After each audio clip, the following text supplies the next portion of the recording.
هنا ويل يرو بادي لسoo xaday meeshaan Dar Salaan lagu dajiyay laamiga Dar Salaan habriil magaca Xasan ayo Maxamed Ahmed hooyadaada magaceed Faadimo Maxamed Maxamed hay sidee ku imaatay inta laba naag soo wadeen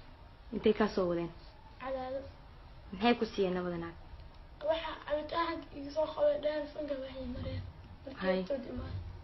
adiga kaligaa ma bas wiilal kale ani cunug kale adiga wiil kale maxaa marka maxaa kala kulantay naagaha may ku dileen ma maxay kugu suubiyeen guri kani ama GPS arka wasana meel irida arka waa soo orday irida furnin oo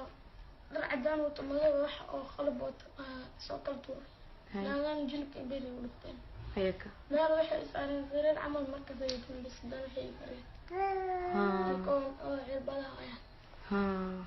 okay so hada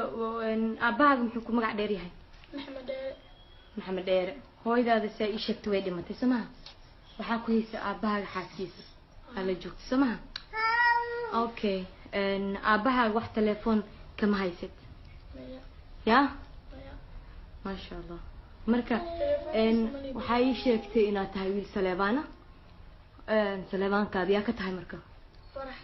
فرح سيرة عم تقانا اوكي ويل كان ويل يرو كوي تمنجر اتعمانو كوي تمسنا قشي ويل ير كوي تمسنا جرا وانا لسو حالي لا نقدر السلام على صوت رسو ادينك ايدين شيغاي هدر سا وصفك تابري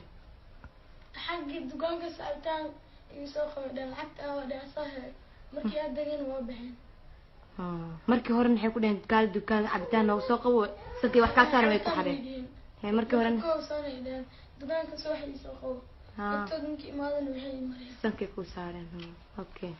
hay waaya ma sha Allah ma santahay